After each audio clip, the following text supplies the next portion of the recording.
Hi there, and welcome to Comprehension task number 10. Have you ever heard of the saying, do not judge a book by its cover? Well, in this case, normal people unfortunately do. So when you come to meet a person for the first time, it's likely that in the first few seconds, you will actually have an impression of them, or you will create your own impression of that particular person.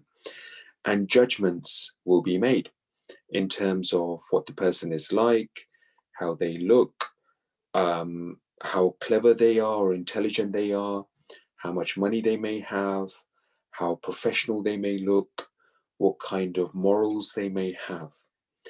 And this is particularly important, especially when you're going in for a job interview for the first time. So the interviewer will make very quick judgments based on the interviewee in the first few seconds.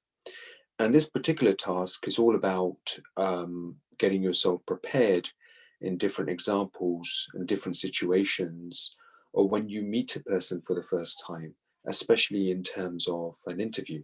So please do have a read of this, and you've got some follow-up comprehension questions to answer thereof. And as usual, as you know, we'll cover these questions in more detail and have a discussion on this in our next class. Thank you.